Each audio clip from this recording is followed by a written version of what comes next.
My car is broke down, guys, in the middle of the road. So what happened is the pipe of the water from the radiator to the engine is broke. So the water is not supplied to the engine. Anyway, thanks to this thing.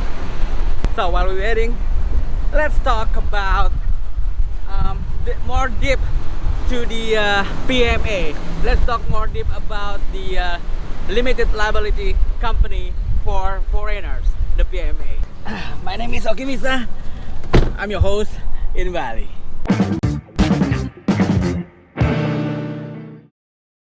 Welcome to What's Up Bali channel, the number one channel for you to know how to travel to Bali, how to stay in Bali, and condition in Bali now. If you're interested on those, consider to subscribe.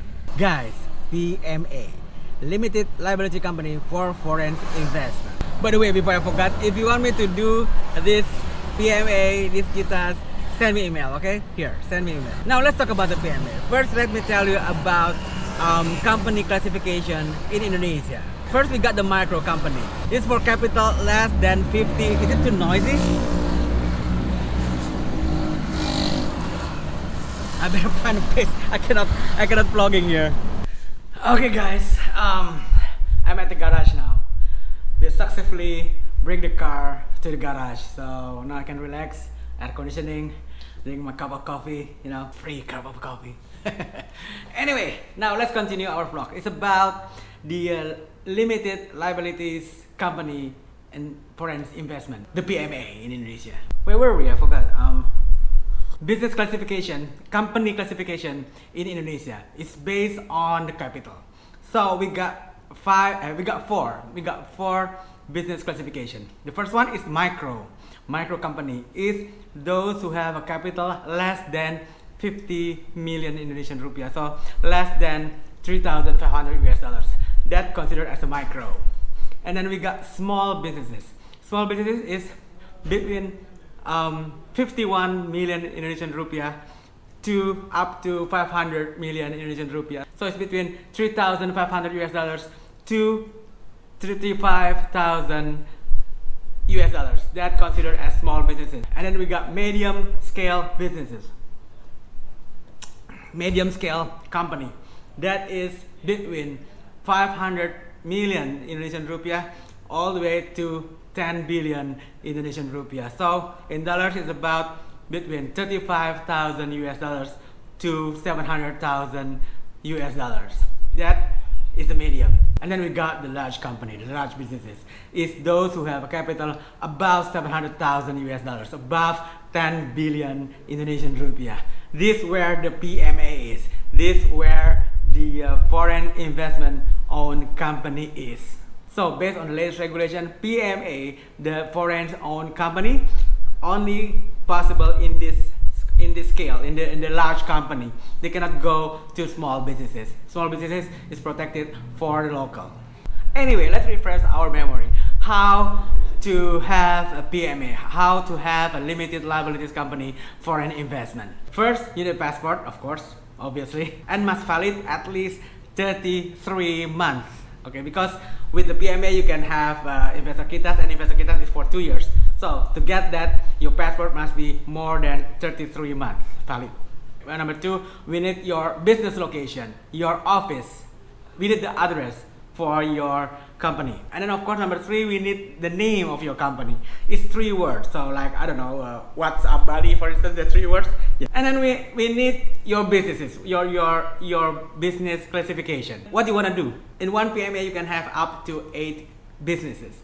But if I must guess, one is gonna be enough. I mean, why you want to have a lot? Because one businesses must have business plan minimum 10 billion Indonesian rupiah, so 700,000 US dollars for each businesses that you want to do. Okay, the business plan. As I told you, you don't have to show this money. You don't have to deposit somewhere this money first. All the government needs is your plan to accomplish your project, to accomplish your business. You need to have at least 10 billion. It's just to make sure that you do the big businesses. And then the government just need your commitment that when your company about to start, you have to deposit 25% of it as a starter, as a running capital. And by law, at the end of the first year, you have to fulfill all the capital you plan, the 10 billion, the 700,000. But in real life, in reality, if they show that you have growth in your business, even though you cannot complete in the first year, you can do it next year and next year and next year. So you don't have to worry about that. It's not just a theory, it's based on experience, and it's just not written, that's all. And every month you have to report. You have a monthly report, you also have annual report. So be careful if you want to register a lot of businesses. Your day will be filled in with making a report of your businesses, instead of thinking how to grow your business, you're busy with making reports. So that's why 1, 2 is enough, I think. I mean, there's no point you register 8 businesses if even one businesses you have a problem to fill in the capital, right? However, for sure, you need to have a good accountant, okay? And then also you need to have a good director. So, you need it when you approach the authority for this. Yep, it's never easy when it comes to build a business. It's happening in all countries. I mean, even actually it's not really that difficult if you have a good partner that you can rely on. Or for instance, if you are a good cook, you're a chef, so let's have a partner who gonna take care of all this administration, the authority, the management, the business. You can just focus on your cook. So make sure your food is the best in town. Can you imagine if you have to think about your food, and you also have to think about the tax, you have to think about all the permit, all the licenses. So yes, build a business, especially in Indonesia, especially in Bali, is not something that you can hurry. You have to take your times. Let me show you something. Okay, let me show you something. This is, can you see it? This is the standard classification. Yeah, this is standard classification of Indonesia business field. So what you're gonna do is gonna be based on this. Okay, it's gonna be based on this. So, for instance, unfortunately, it's Indonesian.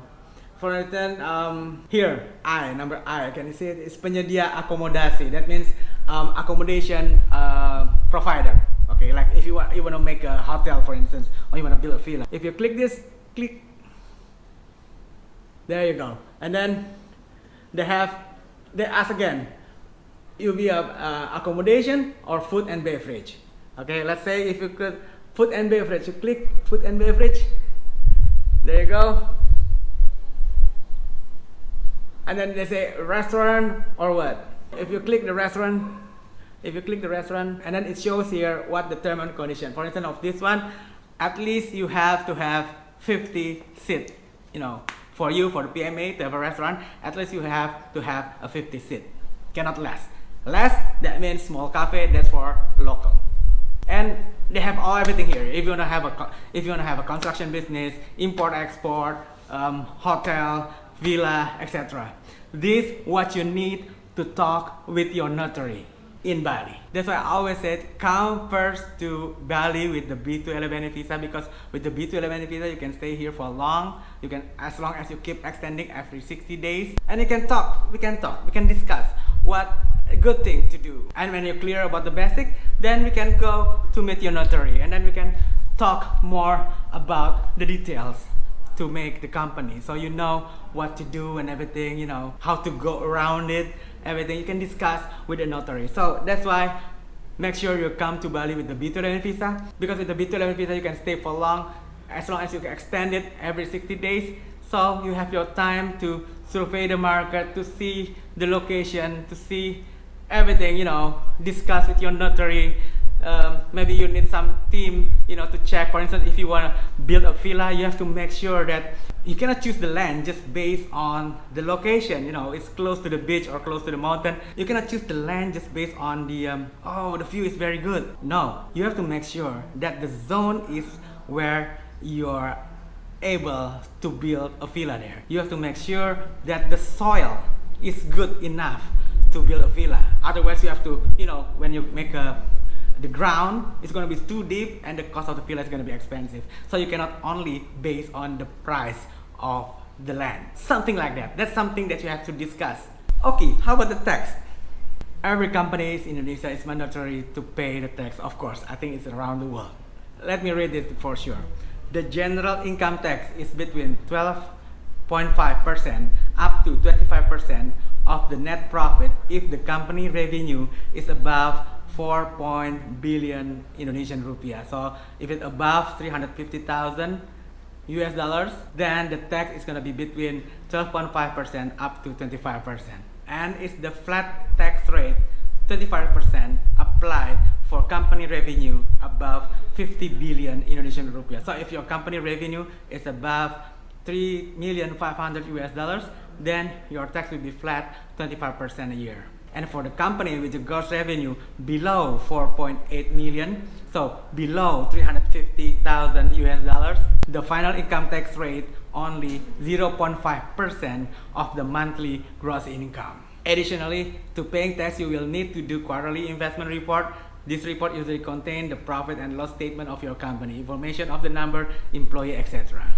You better do this report, otherwise the government will send somebody to audit your company. So make sure you come and you make this report quarterly and yearly. So okay, but what can we do? What can we do in Bali? What business we can do? How a foreigner own a hotel, own a villa, own a restaurant here in Bali?